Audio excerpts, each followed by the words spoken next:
The metal shavings fell like silver snow onto the concrete floor as Viktor Andrzejewski tightened the final bolt on the lathe machine at the Jadowsk shipyard factory on November 8, 1942. The rhythmic hammering from the adjacent workshop echoed through the cavernous industrial space, a percussion that had become as familiar as his own heartbeat. After 17 years working these machines, his oil-stained hands moved with practiced efficiency, adjusting tension springs and calibrating pressure gauges on the temperamental equipment that seemed to break down with increasing frequency.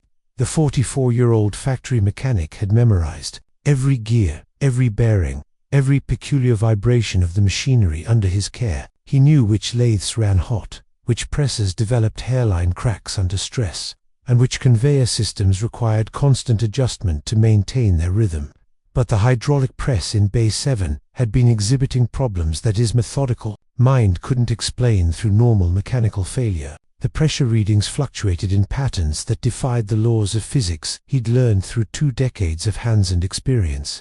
What happened in the next 43 days would expose the largest weapons diversion scheme operating within Nazi-occupied Poland and redirect thousands of arms intended for Wehrmacht units on the Eastern Front. Viktor hadn't been born into the world of wartime sabotage and underground resistance movements. His story began 44 years earlier in the industrial district of Jadowsk, where his father operated a small machine shop and his mother worked as a seamstress in the garment district. The second of 6 children, Viktor grew up in a cramped apartment above his father's workshop, where the smell of machine oil and hot metal was as constant as the Baltic wind that swept through the narrow streets. His childhood was defined by the rhythm of industrial labor, the scream of metal cutting metal, the hiss of steam engines, and the perpetual motion of a city that lived and breathed manufacturing. Young Viktor spent countless hours in his father's shop, initially sweeping floors and organizing tools, gradually progressing to operating simple machinery under his father's watchful supervision. "Why do you always take machines apart, Viktor?" his mother would ask with affectionate exasperation, finding him disassembling and reassembling household items. "Because I need to understand how they work, Mama," he would reply. "Every machine has a logic, and if you understand the logic, you can fix anything." This intuitive grasp of mechanical systems combined with an almost obsessive attention to operational detail made him exceptional, even among the skilled craftsmen of Jadowsk's industrial quarter. When Viktor was 19, his father's shop was absorbed into a larger manufacturing concern. Part of the industrial consolidation that swept through Poland in the 1920s, Viktor found employment at the Jadowsk shipyard, where his mechanical aptitude quickly earned him recognition from supervisors. "You have a gift for diagnosis, Andrzejewski," the head mechanic told him after Viktor identified a bearing problem that had confounded 3 other technicians. "You can hear what machines are telling you. That's something that can't be taught." By 1928, at the age of 30, Viktor had been promoted to lead maintenance mechanic, responsible for keeping the factory's increasingly complex machinery operational. The shipyard had expanded from simple vessel repair to manufacturing industrial equipment, requiring sophisticated metalworking machinery that demanded constant attention. Viktor married Zofia Kowalska in 1930, a clerk's daughter with warm eyes and a practical disposition. They had 3 children, Piotr in 1931, Malgorzata in 1933, and Karol in 1936. Settling into a modest home near the shipyard where Viktor could walk to work regardless of weather, the family lived simply through Poland's economic struggles and political tensions. Viktor's steady employment providing security that many of their neighbors lacked. When Germany invaded Poland in September 1939, Viktor watched helplessly as his city was absorbed into the Nazi regime. Jadowsk became Danzig again, incorporated directly into the Greater German Reich. The shipyard was commandeered for military production, its machinery repurposed to manufacture components for the German war machine. Polish workers were retained, but placed under strict German supervision, their every action monitored by Nazi administrators and informants. Viktor kept his head down, did his work, and tried to keep his family safe in an increasingly dangerous world. His son, Piotr, was taken for forced labor in 1941, sent to work in a munitions factory deeper in German territory. His daughter, Ma, disappeared in a random street roundup in 1942, loaded onto a truck with dozens of other young people. Viktor never learned what became of her. By late 1942, Victor and Zofia had lost 2 of their 3 children to the Nazi occupation's insatiable appetite for slave labor and disposable lives. Their youngest, Carol, remained with them only because he was still too young at age 6 for forced conscription. The factory became Victor's refuge from grief, a place where cause and effect still operated according to predictable mechanical principles, where problems had solutions that could be reached through logic and skill. The first anomaly Victor noticed occurred in October 1942, when he was called to repair the hydraulic press in Bay 7. The machine had been operating normally for weeks, then suddenly began showing erratic pressure readings that suggested a failing pump. Victor disassembled the hydraulic system, expecting to find worn seals or a damaged piston. Instead, he found components that appeared deliberately modified. "Someone's been tampering with this machine," he mentioned to his immediate supervisor, a Polish foreman named Borowski, who had worked at the shipyard longer than Victor. "The pressure release valve has been adjusted beyond factory specifications." Borowski barely glanced at the components. "Just recalibrate it and get it running.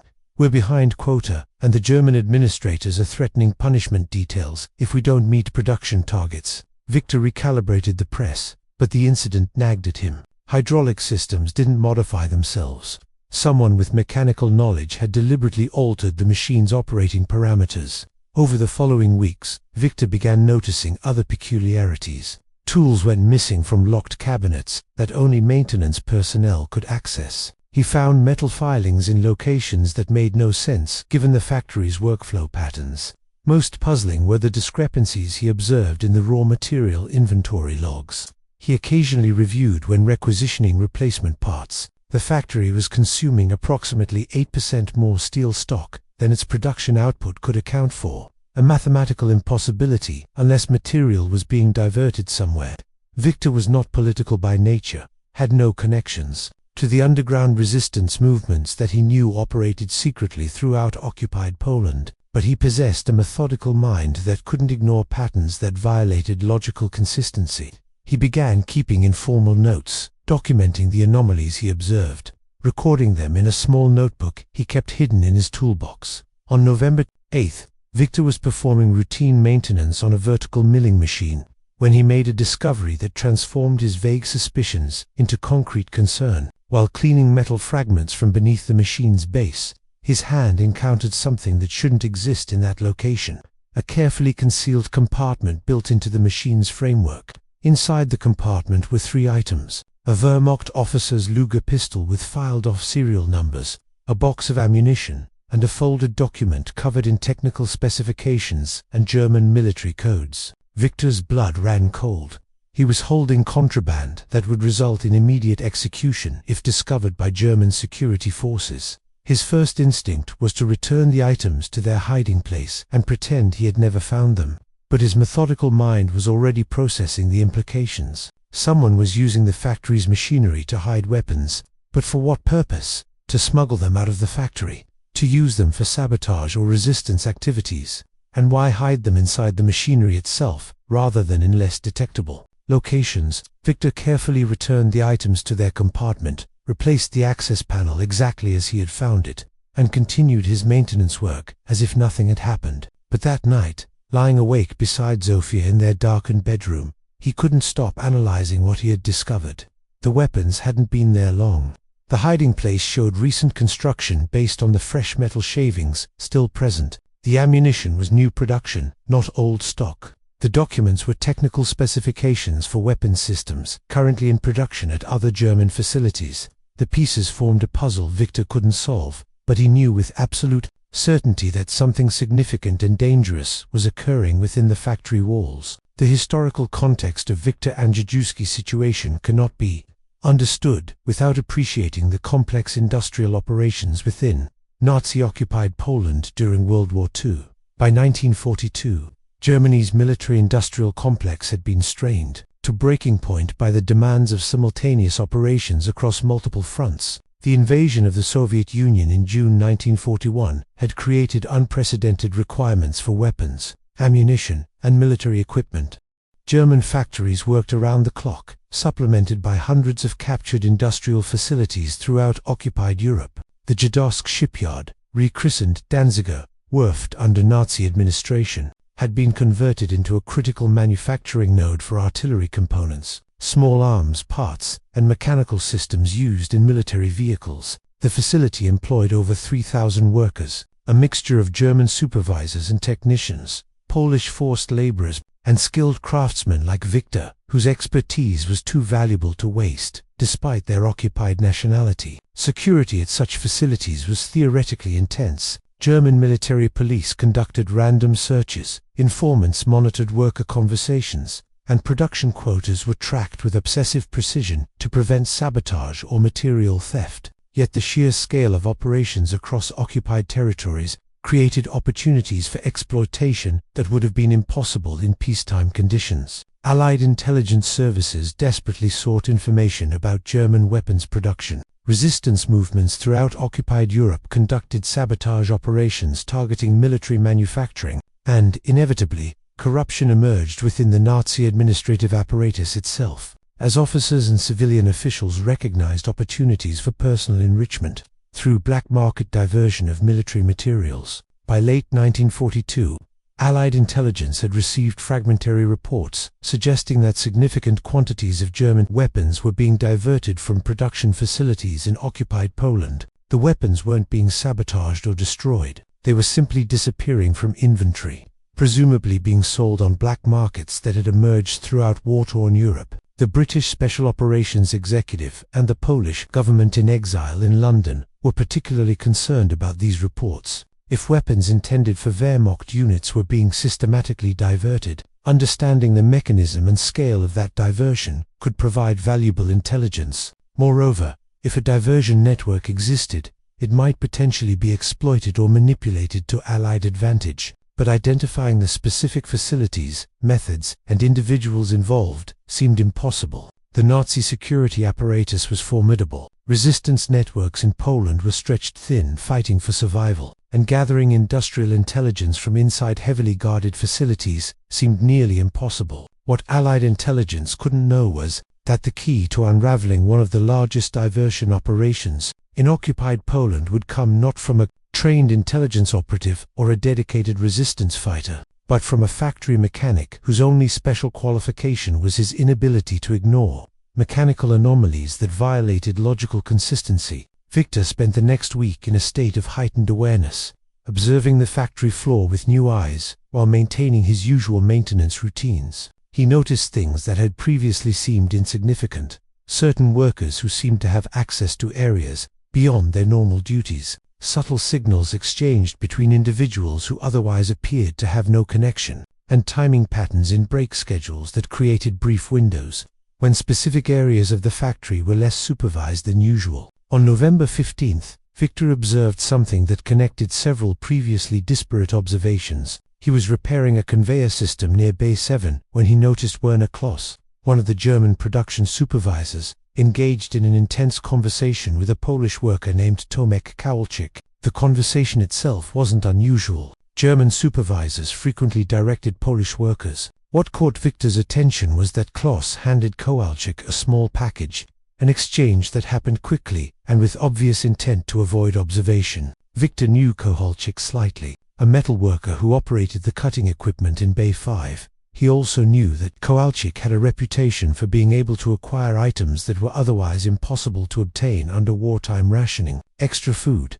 cigarettes, even the occasional bottle of vodka. Victor had always assumed Kowalczyk was simply a black marketeer, one of the many individuals who supplemented their meager incomes through illegal trading. But Kowalczyk's connection to Kloss, a German supervisor who had access to military inventory records and authorization codes, suggested something more organized than casual black market trading. Victor continued his repairs, filed the observation in his mental catalogue of anomalies, and said nothing to anyone. That evening, as he walked home through the dark streets under curfew, Victor noticed a covered truck parked in an alley near the factory's secondary delivery entrance. The truck bore Wehrmacht markings, but something about it seemed wrong. Victor couldn't identify the specific anomaly, just a sense that the vehicle didn't belong where it was positioned. He memorized the truck's identification numbers and continued walking, his mind churning through possibilities. 2 nights later, Victor was working a rare evening maintenance shift, performing repairs on equipment that couldn't be taken offline during normal production hours.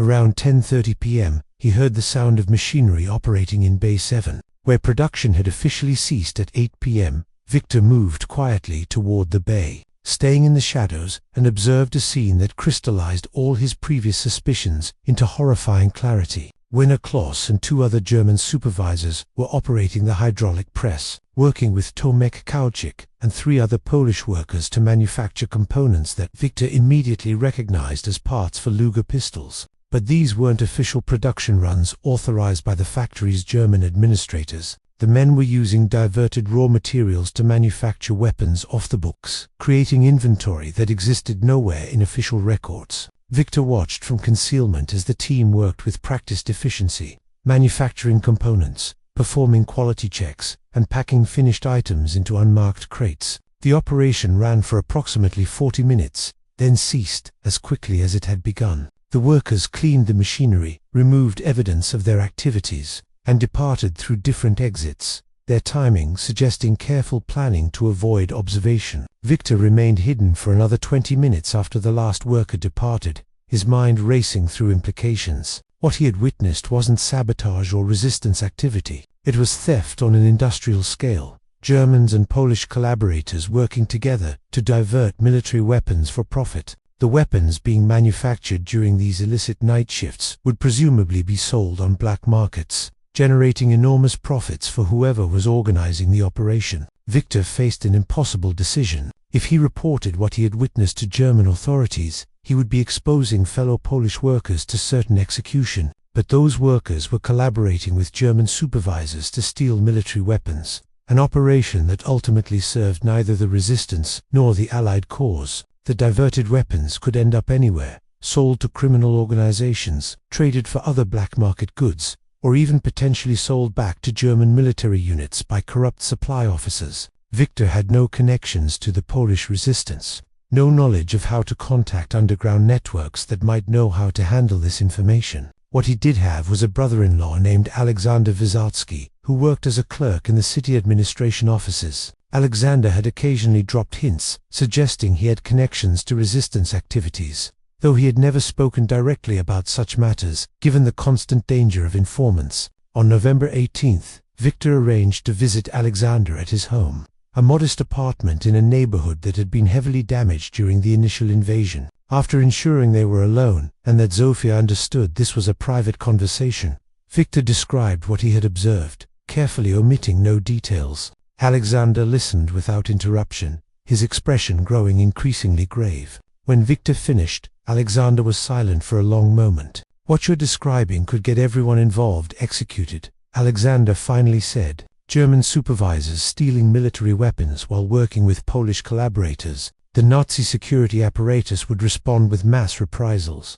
"I understand," Victor replied, "but I also understand that thousands of weapons are being diverted. Those weapons could end up being used against Allied soldiers, against resistance fighters, against innocent people. I can't simply ignore that." Alexander studied his brother-in-law carefully. "Victor, I need to be very clear about something. If you pursue this, you will be taking enormous risks. Even if you report this through proper resistance channels, there's no guarantee anyone will believe you. And if the wrong people learn you've discovered this operation..." "I know," Victor interrupted, "but I've spent 2 years watching my country be destroyed, watching my children be taken, watching evil flourish because people like me keep our heads down and do nothing. I finally have an opportunity to do something that might matter. I can't walk away from it." Alexander was silent again, weighing decisions that Victor couldn't fully comprehend. Finally, he reached a conclusion. "I know someone who needs to hear what you've witnessed. But Victor, once you speak with this person, there's no going back. You'll be involved in activities that the Germans consider capital offenses. Are you absolutely certain?" Victor thought of Piotr, taken for forced labor and lost somewhere in the German industrial machine. He thought of Malgorzata, disappeared without trace, her fate unknown. He thought of the weapons being manufactured in secret shifts, destined for purposes that served no cause but greed and corruption. "I'm certain," he said simply. "Tell me what I need to do." 3 days later, Victor met with a man who identified himself only as Stefan in a ruined building far from the factory district. Stefan was probably in his 30s, thin and intense, with the wary eyes of someone who lived under constant threat. Their conversation was brief and focused. Victor described what he had observed in clinical detail: the timing of the illicit production runs, the individuals involved, the approximate volume of weapons being manufactured, and the methods being used to divert raw materials and conceal the operation within legitimate production activities. Stefan asked precise questions about the factory's layout, security procedures, shift schedules, and German administrative structure. When Victor finished, Stefan sat back and let out a long breath. "What you've discovered is significant," Stefan said quietly. "We've known that weapons were being diverted from German facilities, but we couldn't identify the source or the scale. If your observations are accurate, this operation has been running for months, possibly longer. Thousands of weapons have been stolen. What will you do with this information?" Victor asked. Stefan hesitated. "That depends on factors I can't discuss. But I can tell you that intelligence about German weapons production and distribution is extremely valuable to Allied operations. What you've witnessed isn't just theft. It's a vulnerability in the German military supply system that could potentially be exploited." "I can provide more information," Victor offered. "I can observe the operation more carefully, document specific details about production volumes and distribution methods." "No," Stefan said sharply. "You will do nothing different. You will continue your normal maintenance duties. You will not ask questions, and you will not take any actions that might alert the conspirators that they've been discovered. If they suspect someone knows about their operation, they'll either cease activities or eliminate the threat. Either outcome would be counterproductive." "Then how can I help?" Victor asked. Stefan studied him carefully. "You've already helped more than you realize, Mr. Andrzejewski. The information you've provided will be reported to people who can make strategic decisions about how to respond. For now, the most important thing you can do is maintain your normal routine and watch for any changes in the operations patterns or scale." Over the next 2 weeks, Victor returned to his maintenance work, outwardly unchanged but inwardly cataloguing every detail about the illicit weapons production. He observed that the secret manufacturing runs occurred approximately twice per week, always during evening or night shifts when official production had ceased. The participants rotated slightly, suggesting more people were involved than he had initially realized. On December 3rd, Victor was unexpectedly summoned to a meeting in a storage room at the back of the factory. Stefan was there, along with 2 other men Victor didn't recognize. One of them spoke Polish with a British accent. "Mr. the British man said through Stefan's translation, "My name is not important, but you should know I represent Allied intelligence interests. The information you provided has been verified through other sources and is considered extremely reliable. We now have confirmation that the weapons diversion operation you discovered is connected to a larger criminal network that extends across multiple German-occupied territories." Victor absorbed this information, trying to understand its significance. "What does that mean?" "It means," the British officer continued, "that we have an opportunity to expose a massive corruption scheme within the Nazi military-industrial system. But we need more specific information, and we need it quickly. We need documentation, production records, shipping manifests, anything that proves German military supervisors are systematically diverting weapons for personal profit." "I'm a mechanic," Victor protested. "I don't have access to administrative records or shipping documents. My work is entirely focused on maintaining machinery." "But you have access to the entire factory floor," Stefan interjected. "You can move through areas that ordinary workers cannot. And there's something specific we need you to do, something that requires your mechanical expertise." The plan they outlined was audacious and terrifying. During one of the illicit production runs, Victor would deliberately sabotage the hydraulic press in a way that would appear to be catastrophic mechanical failure. The sabotage would force the conspirators to bring in Werner Kloss to assess the damage, and during that process, Victor would need to access Kloss's briefcase or documents to obtain evidence of the diversion operation. "This is espionage," Victor said flatly. "If I'm caught, I'll be executed. My family will be killed in reprisal." "Yes," the British officer acknowledged bluntly. "Those are the stakes. We wouldn't ask this if the situation weren't critical. The intelligence we can gather from documented proof of systematic weapons diversion will have strategic value that extends far beyond this one facility. But Mr. Andrzejewski, I need you to understand something clearly. This is entirely voluntary. If you refuse, no one will think less of you. You've already provided valuable intelligence simply by reporting what you observed." Victor thought of the weapons being manufactured in secret, shipped to unknown destinations, used for purposes that served only greed and corruption while Europe burned. He thought of his lost children, of his occupied city, of the grinding daily humiliation of Nazi rule. "Tell me exactly what you need me to do," he said.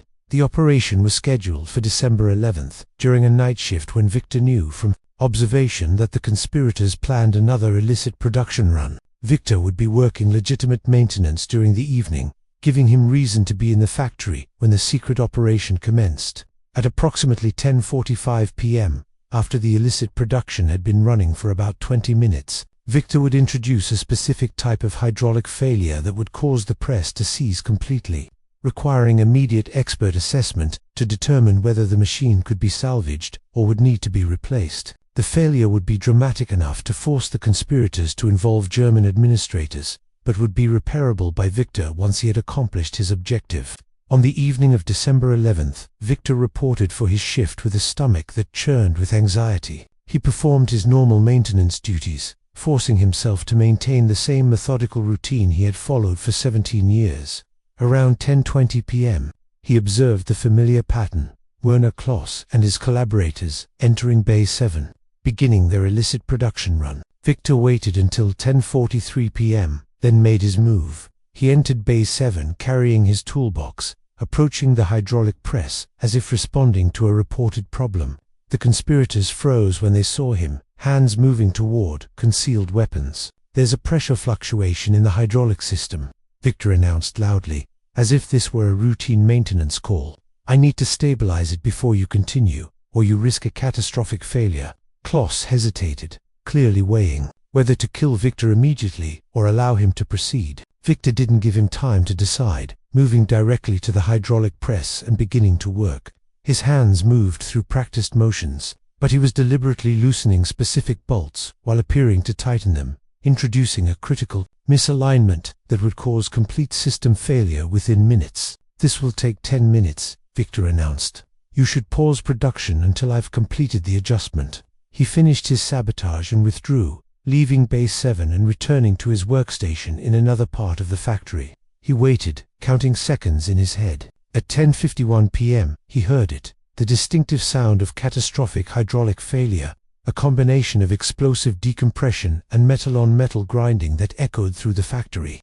Victor grabbed his toolbox and ran toward Bay 7, arriving to find the hydraulic press completely seized, hydraulic fluid spraying from ruptured lines, and the conspirators in a state of near panic. Klaus was screaming at the Polish workers to clean up the mess, while simultaneously trying to assess the damage to the press. "What happened?" Victor demanded, feigning shock at the destruction.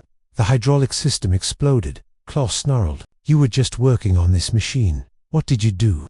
"I made a routine pressure adjustment," Victor protested.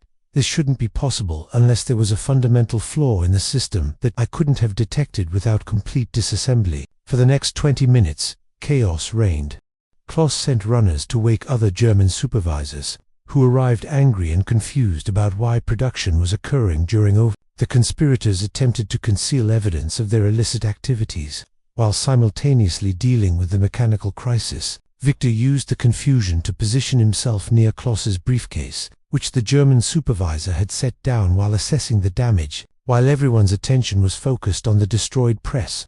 Victor's hand moved into the briefcase and extracted a leather-bound ledger that his intelligence contacts had told him to watch for. He slipped the ledger into his toolbox, covered it with rags, and continued his examination of the damaged press. By midnight, the factory was filled with German administrators trying to understand what had occurred. Victor provided a technical explanation involving metallurgical fatigue and pressure, cascade failures that sounded plausible enough to deflect immediate suspicion. Kloss was too focused on concealing the illicit production evidence to pursue questions about the mechanical failure. Victor was finally dismissed around 1:30 a.m., with instructions to return the next day to begin repairs on the damaged press. He walked out of the factory carrying his toolbox with the stolen ledger hidden inside, every nerve in his body screaming that German security forces would stop him at any moment, but no one stopped him. The night shift guards waved him through with barely a glance.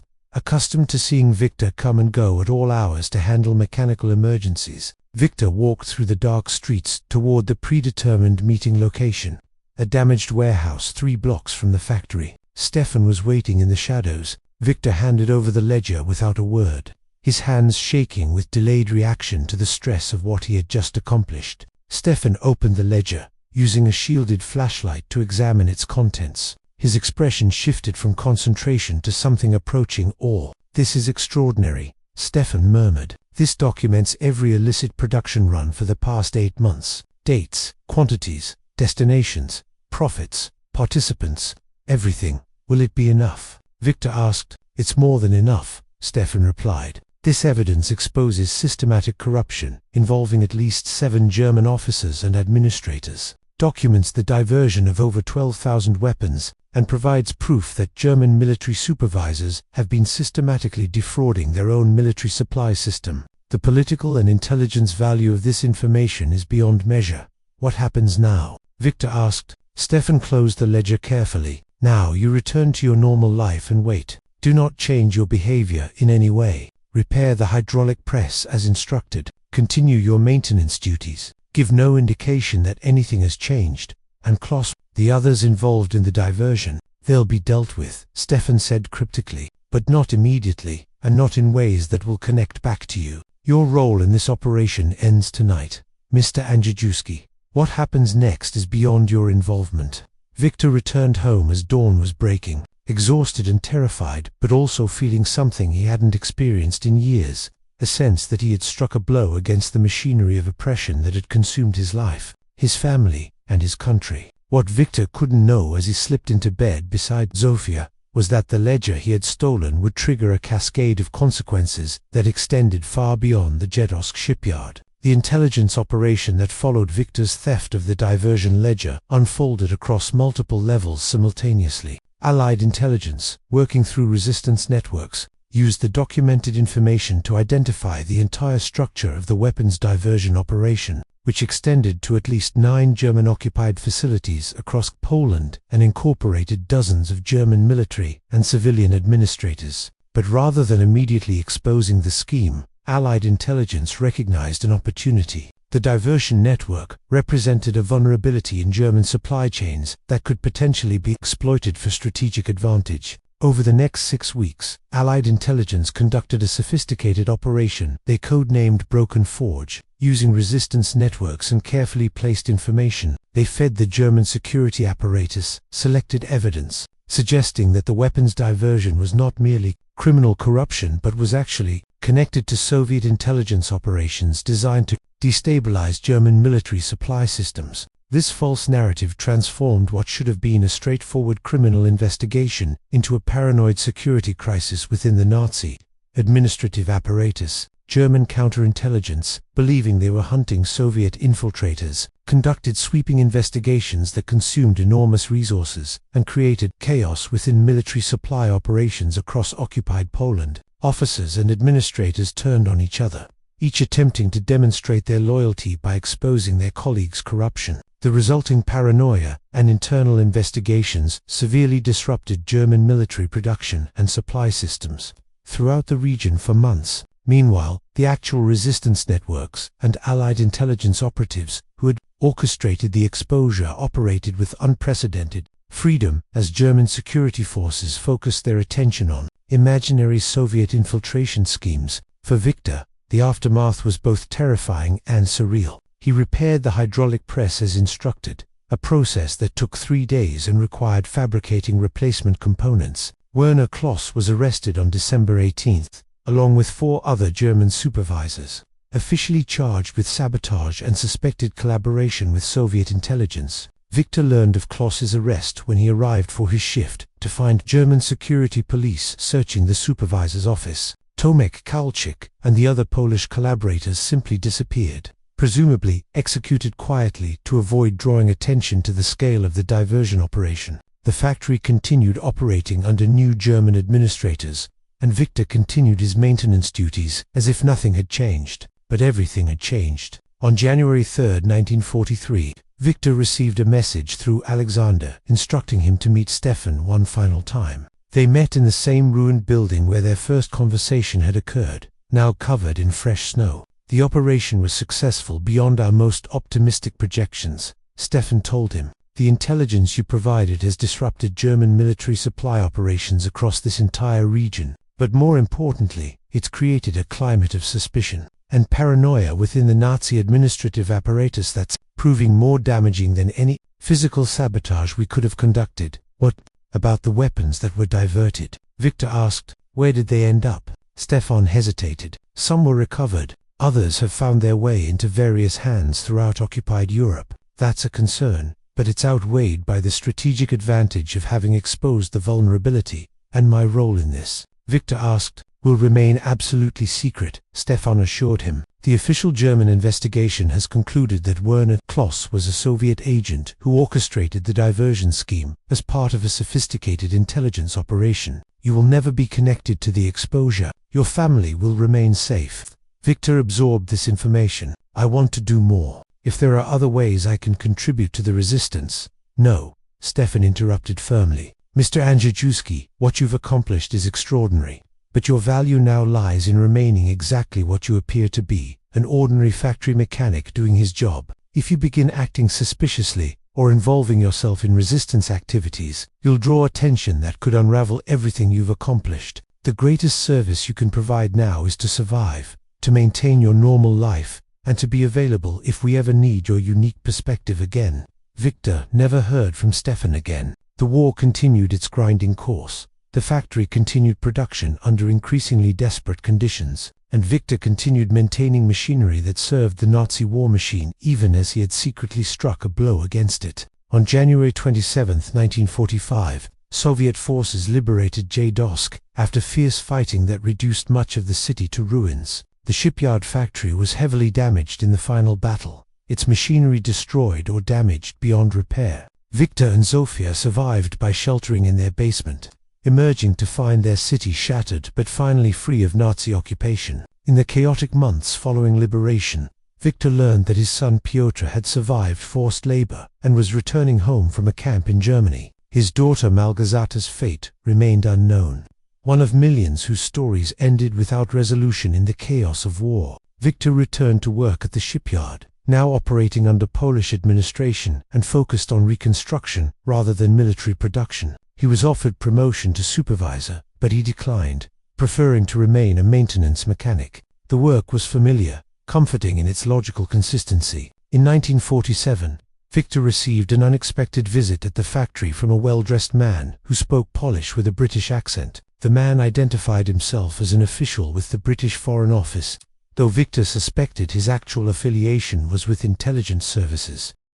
Mr. Andrzejewski, the British official said, I wanted to meet you personally to convey gratitude that can never be expressed publicly. The intelligence you provided in December 1942 had strategic consequences that extended far beyond the immediate operation. Your actions contributed to Allied victory in ways that most people will never know. I was just a mechanic who noticed something wrong, Victor replied. That's precisely the point, the official responded. The most valuable intelligence often comes not from trained operatives conducting sophisticated operations, but from observant individuals who notice anomalies and have the courage to report them. Your contribution saved lives and disrupted enemy operations. That deserves recognition, even if that recognition must remain private. The official handed Victor an envelope containing a letter signed by British intelligence officials, acknowledging his service and expressing gratitude. The letter carried no official status and would never appear in any public record, but it represented formal recognition of what he had accomplished. Victor read the letter once, then placed it in the same drawer where he kept his few treasured possessions, his marriage certificate, photographs of his children before the war, and Piotr's letter announcing his survival. Victor Andrzejewski continued working as a factory mechanic until his retirement in 1965. He and Zofia lived modestly on his pension, and to all appearances, they were simply an elderly couple who had survived the war years and were making the best of Poland's communist present. Victor rarely spoke about his wartime experiences. When occasionally asked by younger workers about what he had done during the occupation, he would simply say, I kept the machines running and tried to survive. That's what everyone did. In 1968, a Polish researcher investigating wartime resistance activities contacted Victor after discovering references to a factory mechanic whose intelligence contributions disrupted German military supply operations in Gdańsk during 1942-43. In documents obtained from British archives, the researcher asked for an interview, but Victor politely refused. "I wasn't a resistance fighter," he told the researcher. "I was a mechanic who happened to notice something suspicious and reported it to people who could do something about it. The real heroes were the people who risked their lives every day fighting the occupation." The researcher tried to convince him that his story represented an important example of how ordinary citizens contributed to resistance efforts, but Victor remained firm in his refusal. "If you want to honor what happened during those years, honor the people who disappeared and never came home. My daughter Malgorzata, thousands of others, tell their stories. Mine isn't important." Victor Andrzejewski died peacefully in his sleep on March 17, 1977, at the age of 79. His obituary in the local newspaper noted that he had been a factory mechanic for 4 years and was survived by his wife Sofia and son Piotr. There was no mention of the night in December 1942 when his actions had exposed one of the largest weapons diversion schemes operating in Nazi-occupied Poland. A week after his funeral, Zofia received a letter from Britain. It was from someone who identified himself as a historian researching wartime intelligence operations. Though Zofia suspected the letter's true origin was elsewhere, "Your husband," the letter read, "was one of the most effective intelligence assets operating in occupied Poland during the war. His observations and the intelligence he provided disrupted German military operations far more significantly than any single act of sabotage could have accomplished. The full extent of his contribution cannot be publicly acknowledged even now, but those who know the truth will remember Victor Andrzejewski as someone who struck a crucial blow against tyranny simply by refusing to ignore what he observed and having the courage to act on that observation." Zofia read the letter several times, trying to reconcile the quiet man she had been married to for 47 years with the intelligence asset the letter described. Victor had never told her the details of what he had done during those dark months of 1942, had never sought recognition or spoken of his contributions. In the end, she supposed, that was exactly the kind of man Victor had been.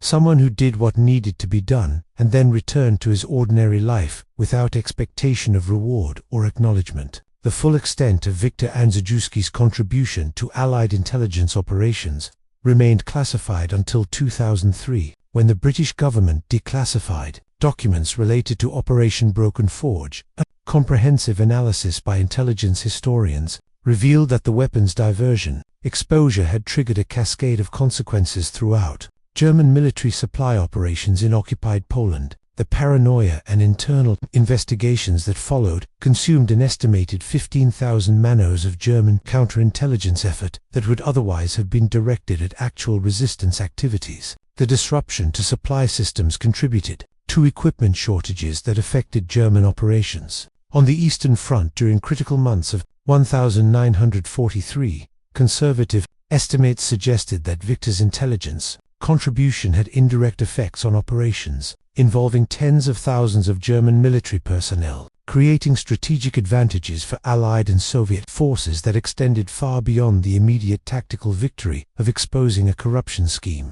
In 2007, a small memorial exhibition at the Gdańsk Solidarity Museum brought Victor Andrzejewski's story to public attention for the first time. Among the documents on display was his original maintenance logbook from November 1942, open to a page where he had made a barely perceptible notation next to a repair order for the B7 hydraulic press, the first breadcrumb in the trail that would lead to exposing the weapons diversion operation. The most poignant artifact in the exhibition was a photograph of Victor at work in the factory, probably taken sometime in the late 1930s. In the image, he's bent over a machine, tools in hand, utterly focused on his work. The caption beneath the photograph reads, "Victor Andrzejewski, factory mechanic and intelligence asset, whose refusal to ignore mechanical anomalies exposed systematic corruption within Nazi military supply operations and contributed to Allied victory."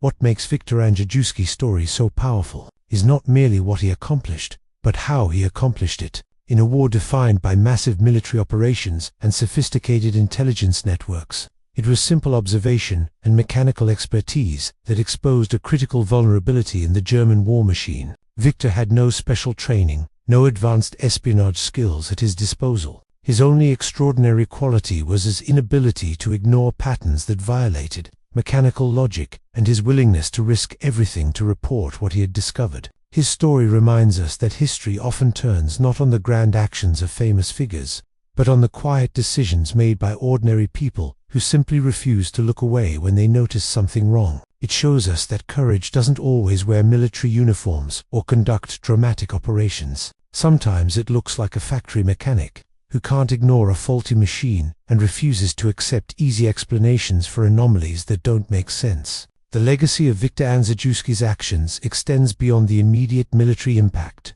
The intelligence he provided demonstrated to Allied operations that industrial facilities under German control represented potential intelligence sources that had been underutilized. The success of Operation Broken Forge led to expanded efforts to recruit and develop assets among workers at German military production facilities, a strategy that yielded significant intelligence dividends throughout the remainder of the war. Perhaps most importantly, Viktor's story serves as a powerful reminder that in times of moral crisis, the opportunity for meaningful resistance often presents itself not to those specifically seeking it,